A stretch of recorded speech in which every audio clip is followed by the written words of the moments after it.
ನಮಸ್ಕಾರ. ನಾನು ನಿಮ್ಮ ಭಾಗ್ಯನಾರಾಯಣ ಬೊಗ್ಗವರಪು. ನೀವು ನೋಡ್ತಾ ಇದ್ದೀರಿ ಸುದ್ದಿ ಸರ್ಕಲ್. ಧರ್ಮಸ್ಥಳದ SITಯಲ್ಲಿ ಹೊಸದಾದಂತಹ ಚಾಲೆಂಜ್ಗಳು ಬಂದಿದ್ದಾವೆ ಮತ್ತು SIT ಹೊಸದಾಗಿ ಒಂದರ ಹಿಂದೆ ಬಿದ್ದಿದೆ. ಏನು ಅಂದ್ರೆ 38 ಹೆಣಗಳಿಗೆ ಡಾಕ್ಯುಮೆಂಟ್ ಇಲ್ಲ, ಲೆಕ್ಕ ಇಲ್ಲ, ಎಂಥದ್ದು ಇಲ್ಲ. ಹಾಗಾದ್ರೆ ಆ ಹೆಣಗಳು ಏನಾಗಿ ಬಂದಿದ್ವು? ಯಾಕೆ ದಾಖಲೆಗಳಿಲ್ಲ? ದಾಖಲೆಗಳು ಇಲ್ಲ ಅಂದ್ರೆ ಯಾರ ಕೈವಾಡ? ಇದರ ಹಿಂದೆ SIT ಬಿದ್ದಿದೆ. ಇದರ ನಡುವೆ ರಾಜ್ಯದ ಮಹಿಳಾ ಆಯೋಗದ ಅಧ್ಯಕ್ಷರಾಗಿರುವಂತಹ ಡಾಕ್ಟರ್ ನಾಗಲಕ್ಷ್ಮಿ ಚೌಧರಿ ಅವರು ಒಂದು ಪತ್ರವನ್ನ SITಗೆ ಬರೆದಿದ್ದಾರೆ. ಆ ಪತ್ರ SITಗೆ ಬರೆದಿದ್ರು ಸಹ ಶೇಕ್ ಆಗಿರೋದು ಗವರ್ನಮೆಂಟು. ಸಿದ್ದರಾಮಯ್ಯ ಸರ್ಕಾರ ಶೇಕ್ ಆಗಿದೆ. ಯಾಕೆಂದ್ರೆ ನಾಗಲಕ್ಷ್ಮಿ ಅವರು ಅಂತಹ ಪ್ರಶ್ನೆಗಳನ್ನು ಅದರಲ್ಲಿ ಕೇಳಿದ್ದಾರೆ, ಅಂತಹ ಕ್ಲಾರಿಫಿಕೇಶನ್ ಅನ್ನು ಕೇಳಿದ್ದಾರೆ. SIT ಆ ಕ್ಲಾರಿಫಿಕೇಶನ್ ಕೊಡಲೇಬೇಕಾಗುತ್ತೆ. ಯಾಕೆಂದ್ರೆ ಆ ಕ್ಲಾರಿಫಿಕೇಶನ್ ಕೇಳದೆ ಹೋದರೆ ಕ್ರಮ ಕೈಗೊಳ್ಳುವಂತಹ ಅಧಿಕಾರ ರಾಜ್ಯ ಮಹಿಳಾ ಆಯೋಗಕ್ಕೆ ಇದೆ. ಹಾಗಾದ್ರೆ ಏನದು ಪತ್ರ? ಅದನ್ನು ಸಹ ವಿವರಿಸುವಂತಹ ಪ್ರಯತ್ನ ಮಾಡ್ತೀನಿ. ಸೊ ಮೊದಲಿಗೆ ಏನಿದು ಈ 38 ಹೆಣಗಳ ರಹಸ್ಯ? ಆ ರಹಸ್ಯವನ್ನು ಭೇದಿಸೋದಕ್ಕೆ SIT ದೊಡ್ಡ ಮಟ್ಟದ ಪ್ರಯತ್ನ ಮಾಡ್ತಿದೆ ಅಂತ ತಿಳಿದು ಬಂದಿದೆ. ಏನಿದು 38 ಹೆಣಗಳು? ಯಾವುವು ಇವು ಅಂದ್ರೆ, ಹೆಣಗಳ ಸಂಖ್ಯೆಗೂ ಹೆಣಗಳ ಕುರಿತಾಗಿ ದಾಖಲೆಗಳಿದಾವಲ್ಲ, UDR ಆಗಿರಬಹುದು ಅಥವಾ ಪಂಚಾಯಿತಿಯಲ್ಲಿರುವಂತಹ ದಾಖಲೆಗಳು, ಪೊಲೀಸರಲ್ಲಿ ಇರುವಂತಹ UDR, ಪಂಚಾಯಿತಿಯ ದಾಖಲೆಗಳು ಮತ್ತು ನಿಜವಾದ ಹೆಣಗಳ ಲೆಕ್ಕ, ಅದರ ನಡುವೆ 38 ಸಂಖ್ಯೆ ದಾಖಲೆಗಳು ಸಿಗ್ತಾ ಇಲ್ಲ. ಯಾಕೆ ಆ 38 ಹೆಣಗಳೇ ದಾಖಲೆಗಳಿಲ್ಲದೆ ಹೋದವು? ದಾಖಲೆಗಳು ಇದ್ದರೂ ಸಹ ಅವುಗಳನ್ನು ನಾಶಪಡಿಸಲಾಯ್ತಾ? ನಾಶಪಡಿಸಿದ್ರೆ ಯಾರ ಆಜ್ಞೆಯ ಮೇರೆಗೆ, ಯಾರಿಗೋಸ್ಕರ, ಯಾರು ಹೇಳಿದ್ದಕ್ಕೆ ಅವುಗಳನ್ನು ನಾಶ ಮಾಡಿದ್ರು? ನಾಶ ಮಾಡೋದ್ರಲ್ಲಿ ಪೊಲೀಸರ ಕೈವಾಡವೂ ಇದೆಯಾ ಅಥವಾ ಕೇವಲ ಪಂಚಾಯಿತಿ ಆಫೀಸರ್ ಮಾಡಿರೋದಾ? ಪಂಚಾಯಿತಿ ಆಫೀಸು ಮತ್ತು ಪೊಲೀಸರ ನಡುವೆ ಇರುವಂತಹ ಧರ್ಮಸ್ಥಳದ ಮಾಹಿತಿ ಕೇಂದ್ರದ ಸಿಬ್ಬಂದಿಯ ಪಾತ್ರ ಏನು ಇದರಲ್ಲಿ? ಇದರ ಬಗ್ಗೆ SIT ಈಗ ತನಿಖೆ ನಡೆಸ್ತಾ ಇದೆ. ಮತ್ತೆ ನಿಮಗೆಲ್ಲ ಗೊತ್ತಿರೋ ಹಾಗೆ ಧರ್ಮಸ್ಥಳದಲ್ಲಿ ಒಂದು ಹುಲ್ಲು ಕಡ್ಡಿ ಅಲ್ಲಾಡಬೇಕಾದ್ರೂ ಸಹ ಯಾರದೋ ಒಬ್ಬರದು ಅಪ್ಪಣೆ ಬೇಕು ಅನ್ನೋದು ನಿಮಗೆ ಗೊತ್ತು. 38 ಹೆಣಗಳ ದಾಖಲೆಗಳು ಮಿಸ್ ಆಗ್ತವೆ ಅಂದ್ರೆ ಆ ಹುಲ್ಲು ಕಡ್ಡಿ ಅಲ್ಲಾಡೋದಕ್ಕೂ ಪರ್ಮಿಷನ್ ಕೊಡುವಂತಹ ಮಹಾನುಭಾವ ಇದರಲ್ಲಿ ಶಾಮೀಲಾಗಿರಲ್ವಾ? ಈ ಪ್ರಶ್ನೆಗಳು ಬರ್ತವೆ. ಸೊ ಈಗ ಆ 38 ಹೆಣಗಳು ಯಾಕೆ, ಯಾವ ಕಾರಣಕ್ಕೆ ದಾಖಲೆಗಳು ಮಿಸ್ ಆಗಿದ್ದಾವೆ ಅಂತ ನಾವು ಒಂದಷ್ಟು ವಿಶ್ಲೇಷಣೆ ಮಾಡೋದಾದರೆ, ಅತ್ಯಾಚಾರದ ಪ್ರಕರಣಗಳಾಗಿರ್ಬೋದು, ಕೊಲೆ ಪ್ರಕರಣಗಳಾಗಿರ್ಬೋದು, ಇನ್ನೇನೋ ಆಗಿರ್ಬೋದು, ಆ ಸತ್ಯಾಂಶ ಹೊರಗೆ ಬರದೇ ಇರಲಿ ಅನ್ನುವಂತಹ ದುರುದ್ದೇಶದಿಂದ ಆ ದಾಖಲೆಗಳನ್ನ ನಾಶಪಡಿಸಿರ್ಬೋದು, ಮಾಯ ಮಾಡಿರ್ಬೋದು, ಬಚ್ಚಿಟ್ಟಿರ್ಬೋದು, ಏನು ಬೇಕಾದ್ರೂ ನಡೆದಿರ್ಬೋದು. ಆದ್ರೆ ಆ 38 ಹೆಣಗಳ ದಾಖಲೆಗಳು ಸಿಗ್ತಾ ಇಲ್ಲ ಅಂದ್ರೆ 38 ಹೆಣಗಳು ಏನೋ ಅಕ್ರಮ ಹೆಣಗಳು. ಇಷ್ಟು ಹೆಣಗಳ ಲೆಕ್ಕ ಸಿಕ್ಕ ಮೇಲೆ ಈ 38 ಹೆಣಗಳದ್ದು ಮಾತ್ರನೇ ದಾಖಲೆಗಳು ಮಿಸ್ ಆಗ್ತವೆ ಅಂದ್ರೆ ಏನರ್ಥ? ಈಗ SIT ಅದರ ಹಿಂದೆ ಬಿದ್ದಿದೆ. ಆ ಹೆಣಗಳು ಯಾರವು? ಅದರಲ್ಲಿ ಹೆಣ್ಣು ಮಕ್ಕಳ ಹೆಣಗಳಿದ್ದಾವ? ಹೆಣ್ಣು ಮಕ್ಕಳ ಹೆಣಗಳಿದ್ರೆ ಇನ್ನೂ ದೊಡ್ಡ ಮಟ್ಟದಲ್ಲಿ ತನಿಖೆ ಮಾಡಬೇಕಾಗತ್ತೆ. ಯಾಕೆಂದ್ರೆ ಅದು ರೇಪ್ ಆಗಿರ್ಬೋದು, ಮರ್ಡರ್ ಆಗಿರ್ಬೋದು, ಕಿಡ್ನಾಪ್ ಆಗಿರ್ಬೋದು, ಏನೇನೋ ಆಗಿರಬಹುದು. ಗಂಡಸರದಾದ್ರೂ ಅಷ್ಟೇನೆ, ಕೊಲೆ ಆಗಿರಬಹುದು, ಇನ್ನೇನೋ ಆಗಿರಬಹುದು. ಅಕ್ರಮವಾಗಿ ಅಪರಾಧ ಚಟುವಟಿಕೆಗಳಿಂದ ಅವ್ರ ಜೀವ ಹೋಗಿರಬಹುದು. ಹೆಣ್ಣು ಮಕ್ಕಳದಾದ್ರೆ ಡಬಲ್ ಎಫೆಕ್ಟ್ ಇರುತ್ತೆ, ಬೇರೆ ವಿಚಾರ. ಆದರೆ ಆ 38 ಹೆಣಗಳ ದಾಖಲೆಗಳನ್ನ ಯಾರು ನಾಶಪಡಿಸಿದ್ದು, ಯಾರು ಆಜ್ಞೆ ಕೊಟ್ಟಿದ್ದು, ಯಾರ ರಕ್ಷಣೆಗೆ, ಇವೆಲ್ಲ ಆಂಗಲ್ಗಳಲ್ಲಿ SIT ಈಗ ತನಿಖೆ ನಡೆಸ್ಕೊಂಡಿದೆ. ಇದರ ನಡುವೆ ರಾಜ್ಯ ಮಹಿಳಾ ಆಯೋಗದಿಂದ ಒಂದು ಪತ್ರ ಬಂದಿದೆ SITಗೆ. ಆ ಪತ್ರವನ್ನ ರಾಜ್ಯ ಮಹಿಳಾ ಆಯೋಗದ ಅಧ್ಯಕ್ಷರಾಗಿರುವಂತಹ ಡಾಕ್ಟರ್ ನಾಗಲಕ್ಷ್ಮಿ ಚೌಧರಿ ಅವರು ಕಳಿಸಿದ್ದಾರೆ. ಡಾಕ್ಟರ್ ನಾಗಲಕ್ಷ್ಮಿ ಚೌಧರಿ ಅವರು ಆರಂಭದಲ್ಲಿ ಯಾವಾಗ ಮುಸುಗುಧಾರಿಯಾಗಿ ಚಿನ್ನಯ್ಯ ಬಂದಿದ್ನೋ ಬುರುಡೆ ತಗೊಂಡು, ಆಗ ಒತ್ತಡ ಹಾಕಿದ್ರು SIT ಆಗಲೇಬೇಕು ಅಂತ, ಅಥವಾ ತನಿಖೆ, ವಿಶೇಷ ತನಿಖೆ ಆಗಬೇಕು ಅಂತ. ಅವರ ಪತ್ರ ಬಂದ ಮೇಲೇನೆ ಅದಕ್ಕೊಂದು ದೊಡ್ಡ ಶಕ್ತಿ ಬಂದಿದ್ದು, ಮುಖ್ಯಮಂತ್ರಿಗಳು ಸಹ SIT ನೇಮಕಕ್ಕೆ ಮುಂದಾಗಿದ್ದು.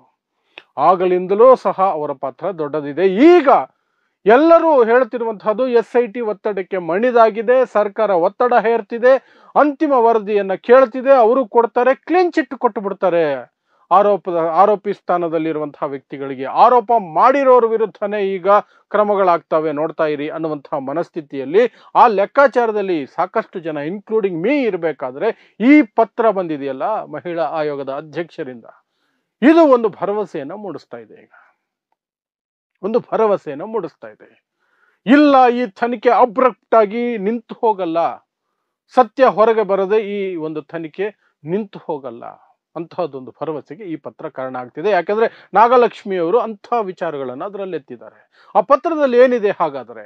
ಆ ಪತ್ರದಲ್ಲಿರುವಂತಹದ್ದು ಆರಂಭದಲ್ಲಿ ಇಂಟ್ರೊಡಕ್ಷನ್ ಕೊಟ್ಟಿದ್ದಾರೆ. ಈ ರೀತಿ ಚಿನ್ನಯ್ಯ ಬಂದಾಗ ನಾವು ಒತ್ತಡ ಹೇರಿ ಅಥವಾ ಪತ್ರ ಬರೆದು ಸರ್ಕಾರಕ್ಕೆ SIT ರಚನೆ ಆಯಿತು. ಆ ಸಂದರ್ಭದಲ್ಲಿ SITಗೆ ಕೊಟ್ಟಂತಹ ಜವಾಬ್ದಾರಿಯನ್ನ ನೆನಪಿಸ್ತಾರೆ ನಾಗಲಕ್ಷ್ಮಿ ಅವರು ಆ ಪತ್ರದಲ್ಲಿ. ಕಳೆದ 20 ವರ್ಷಗಳಲ್ಲಿ ಸ್ಪಷ್ಟವಾಗಿದೆ, 20 ವರ್ಷಗಳಲ್ಲಿ ಧರ್ಮಸ್ಥಳ ಮತ್ತು ಸುತ್ತಮುತ್ತಲು ನಡೆದಿರುವಂತಹ ಪ್ರತಿಯೊಂದು ಅನ್ಯಾಚುರಲ್ ಡೆತ್ ಅಥವಾ ಅನಾಥ ಶವನೋ ಇನ್ನೇನೇನೋ ಎಲ್ಲದರ ತನಿಖೆ ಆಗಬೇಕು. ಆ ತನಿಖೆಗಾಗಿಯೇ ನಾವು SIT ರಚನೆ ಮಾಡ್ತಿದ್ದೀವಿ ಅಂತ ಸರ್ಕಾರ ಹೇಳ್ತಲ್ಲ. ನೀವು ಆ ನಿಟ್ಟಿನಲ್ಲಿ ತನಿಖೆ ಮಾಡಿದ್ದೀರಾ? ನನಗೆ ಗೊತ್ತಿರೋ ಹಾಗೆ ನೀವು ಕೇವಲ ಚಿನ್ನಯ್ಯ ಕೊಟ್ಟಂತಹ ಕಂಪ್ಲೇಂಟ್ FIR ನಂಬರ್ 39/2025 ಅದರ ಬಗ್ಗೆ ಮಾತ್ರ ತನಿಖೆ ಮಾಡಿದ್ದೀರಿ. ಚಿನ್ನಯ್ಯ ಕೊಟ್ಟಂತಹ ದೂರು, ಚಿನ್ನಯ್ಯ ಕೊಟ್ಟಂತಹ ಮಾಹಿತಿ, ಚಿನ್ನಯ್ಯ ಜಡ್ಜ್ ಮುಂದೆ ಕೊಟ್ಟಂತಹ ಹೇಳಿಕೆ, ಇದರ ಆಧಾರದಲ್ಲೇ ನೀವು ತನಿಖೆ ಮಾಡಿದಿರಿ ಹೊರತು ಅದರಿಂದ ಹೊರತಾಗಿ, ಯಾಕೆಂದ್ರೆ 20 ವರ್ಷಗಳಲ್ಲಿ ಏನೇನಾಗಿದೆಯೋ ಪ್ರತಿಯೊಂದರದ್ದು ಸಹ ತನಿಖೆ ಆಗಬೇಕು. ಪ್ರತಿಯೊಂದು ಮಿಸ್ಸಿಂಗ್ ಕೇಸನ್ನು ಸಹ ತನಿಖೆ ಮಾಡಬೇಕು. ಪ್ರತಿ ಸಾವನ್ನು ಸಹ ತನಿಖೆ ಮಾಡಬೇಕು. ಅದು ಆತ್ಮಹತ್ಯೆ ಆಗಿರ್ಬೋದು, ಕೊಲೆ ಆಗಿರ್ಬೋದು, ಇನ್ನೇನೇ ಆಗಿರ್ಬೋದು, ಅತ್ಯಾಚಾರನೂ ಆಗಿರ್ಬೋದು. ಆದರೆ SIT ಅದನ್ನು ಮಾಡಿದೆಯಾ? ನನಗೆ ಗೊತ್ತಿರೋ ಹಾಗೆ ಕೇವಲ ಚಿನ್ನಯ್ಯನ ಮೇಲೆ ಮಾತ್ರ ಕಾನ್ಸಂಟ್ರೇಟ್ ಮಾಡಿದಿರಿ. ಅಥವಾ ನೀವು ಎಲ್ಲವನ್ನೂ ಸೇರಿಸಿ ಮಾಡಿದ್ರೆ ಅದರ ಮಾಹಿತಿಯನ್ನ ಮಹಿಳಾ ಆಯೋಗಕ್ಕೆ ಕೊಡಿ. ಯಾಕೆಂದ್ರೆ ಈ ಪ್ರಕರಣದಲ್ಲಿ ಸಾಕಷ್ಟು ಮಹಿಳೆಯರು ನೊಂದಿದ್ದಾರೆ. ಹಾಗಾಗಿ ಮಹಿಳಾ ಆಯೋಗ ಇದರ ಬಗ್ಗೆ ನಿಗಾ ವಹಿಸ್ತಾ ಇದೆ. ಈಗ ಅವರು ಕೇಳಿದಾರಲ್ಲ, ಚಿನ್ನಯ್ಯ ಕೊಟ್ಟ ದೂರಿನ ಹೊರತಾಗಿ ಕಳೆದ 20 ವರ್ಷಗಳಲ್ಲಿ ಮಾಡಿ ಅಂತ ಸರ್ಕಾರ ಹೇಳಿದ ಮೇಲೂ ನೀವು ಯಾವ್ದ್ಯಾವ್ದು ಮಾಡಿದ್ದೀರಿ? ಮಾಡಿದ್ರೆ ಮಾಹಿತಿ ಕೊಡಿ, ಮಾಡಿಲ್ಲ ಅಂದ್ರೆ ಯಾಕೆ ಮಾಡಿಲ್ಲ? ಈ ಪ್ರಶ್ನೆ ಬಂದಿದೆ. ಈಗ SIT ಅದಕ್ಕೆ ಉತ್ತರ ಕೊಡಲೇಬೇಕು. ಅದಕ್ಕೆ ಸರ್ಕಾರನೇ ಶೇಕ್ ಆಗುತ್ತೆ. ಯಾಕೆ ಅಂತ ನಿಮಗೆ ಗೊತ್ತು. ಸಿದ್ದರಾಮಯ್ಯ ಹೊರತುಪಡಿಸಿ ಇಡೀ ಸರ್ಕಾರದಲ್ಲಿ, ಇಡೀ ಸಚಿವ ಸಂಪುಟದಲ್ಲಿ ಯಾರಿಗೂ ಸಹ ಈ SIT ಬಗ್ಗೆ ಅಷ್ಟೊಂದು ಪ್ರೀತಿ ಇಲ್ಲ. ಸ್ವತಃ ಉಪಮುಖ್ಯಮಂತ್ರಿಗಳೇ ಆ SITಯನ್ನೇ ಷಡ್ಯಂತ್ರದ ಭಾಗ ಅಂದ್ಬಿಟ್ಟಿದ್ರು. ಗೃಹ ಮಂತ್ರಿಗಳು ಹೇಳಿದ್ರು SIT ರಚನೆ ಆಗಿರೋದು ಕಳಂಕಗಳನ್ನು ತೊಳೆಯೋದಕ್ಕೆ, ಅಲ್ಲಿ ಬಂದಿರುವ ಆರೋಪಗಳಿಗೆ ಸ್ಪಷ್ಟನೆಯನ್ನ ಕೊಡೋದಕ್ಕೆ, ಅದನ್ನ ಆರೋಪ ಮುಕ್ತ ಮಾಡೋದಕ್ಕೆ ಅಂತ ಗೃಹ ಮಂತ್ರಿಗಳು ಹೇಳ್ತಾರೆ. ಹಾಗಿರಬೇಕಾದ್ರೆ ಆ ತನಿಖೆಗಳು 20 ವರ್ಷದಲ್ಲಿ ನಡೆದಿರುವಂತಹ ಪ್ರತಿಯೊಂದು ಘಟನೆಯನ್ನು ಕೂಡ ಒಟ್ಟಿಗೆ ಹಾಕೊಂಡು ನಿಷ್ಠೆಯಿಂದ ಸತ್ಯ ಹೊರಗೆ ಬರಲೇಬೇಕು ಅನ್ನುವಂತಹ ಒಂದು ಉದ್ದೇಶದಿಂದ ನಡೆದಿರುವಂತಹ ಸಾಧ್ಯತೆಗಳು ತುಂಬಾ ಕಡಿಮೆ. ಈಗ ಕೇಳ್ತಿದ್ದಾರೆ ಯಾರು? ಮಹಿಳಾ ಆಯೋಗ. ನಾನು ಮೊದಲೇ ಹೇಳ್ದಂಗೆ ಮಹಿಳಾ ಆಯೋಗಕ್ಕೆ ಆ ಅಧಿಕಾರ ಇದೆ. ವರದಿ ಕೊಟ್ಟಿಲ್ಲ ಅಂದ್ರೆ ಕ್ರಮ ಕೈಗೊಳ್ಳುವಂತಹ ಅಧಿಕಾರ ಸಹ ಇದೆ. ಸೊ ಈಗ ಹೊರಗಡೆ ಬರುತ್ತೆ ಸಾಕಷ್ಟು ವಿಚಾರಗಳು. ಯಾವ ಪ್ರಕರಣಗಳನ್ನ ತಗೊಂಡಿದ್ದೀರಿ? 20 ವರ್ಷದಲ್ಲಿ ಯಾವೆಲ್ಲ ಪ್ರಕರಣ ಆಗಿದೆ ಎಲ್ಲವನ್ನು ತಗೊಂಡಿದ್ದೀರಾ ಇಲ್ವಾ? ಇಲ್ಲ ಅಂದ್ರೆ ಯಾಕೆ ಅಂತ SIT ಮೇಲೆ ಬರುತ್ತೆ, ಸರ್ಕಾರಕ್ಕೂ ಬರುತ್ತೆ. ಯಾಕಂದ್ರೆ ಸರ್ಕಾರನೇ ಅವರಿಗೆ ಏನಾದ್ರೂ ಅಡ್ಡಗೋಡೆಗಳನ್ನ ಹಾಕಿರ್ಬೇಕು ಮಾಡಿಲ್ಲ ಅಂದ್ರೆ. ಸೊ ಇದು ನಾಗಲಕ್ಷ್ಮಿಯವರ ಪತ್ರದ ಒಂದು ಹಿನ್ನೆಲೆ ಮತ್ತು ಅದರ ವಿಚಾರವಾಗಿ ನಮಗೆ ತಿಳಿದು ಬಂದಿರುವಂತಹ ವಿಚಾರಗಳು. ಸೊ ಈ ಎರಡು ವಿಚಾರಗಳು ಈಗ ದೊಡ್ಡ ಮಟ್ಟದಲ್ಲಿ ನಮಗೆ ಬಂದಿದೆ. ಅದನ್ನ ನಿಮ್ಮ ಮುಂದೆ ಇಟ್ಟಿದ್ದೀನಿ. ಒಂದು 38 ಹೆಣಗಳು. ಆ 38 ಹೆಣಗಳು ಅವು ಯಾಕೆ, ದಾಖಲೆಗಳು ಹೇಗೆ ಮಿಸ್ ಆದವು, ಯಾರು ಮಾಡಿಸಿದ್ರು, ಅದೊಂದು ನಾಗಲಕ್ಷ್ಮಿಯವರು ಬರೆದಿರುವಂತಹ ಪತ್ರದ ಹಿನ್ನೆಲೆಯಲ್ಲಿ SIT ಮತ್ತು ಸರ್ಕಾರ ಶೇಕ್ ಆಗಿರುವಂತಹದ್ದು. ಸೊ ಮುಂದೆ ಏನಾದರೂ ಬೆಳವಣಿಗೆಗಳು ಆಗ್ತಾನೆ ಇರ್ತವೆ. ಅವುಗಳನ್ನ ಪ್ರತಿನಿತ್ಯ ಅಥವಾ ಯಾವಾಗೆಲ್ಲ ದೊಡ್ಡ ಬೆಳವಣಿಗೆಗಳಾಗ್ತವೆ ಆಗೆಲ್ಲ ನಿಮ್ಮ ಮುಂದೆ ಬಂದು ಖಂಡಿತವಾಗ್ಲೂ ಸಹ ಇದೇ ರೀತಿ ವಿಶ್ಲೇಷಣೆಯನ್ನು ಮಾಡುವ ಪ್ರಯತ್ನವನ್ನು ಮಾಡ್ತಾನೆ ಇರ್ತೀನಿ. ಸೊ ಇಂತಹದ್ದೇ ವಿಶೇಷ ಸುದ್ದಿಗಳಿಗಾಗಿ ನೋಡ್ತಾ ಇರಿ ಸುದ್ದಿ ಸರ್ಕಲ್. ನಾನು ನಿಮ್ಮ ಭಾಗ್ಯನಾರಾಯಣ ಬೊಗವರಪು.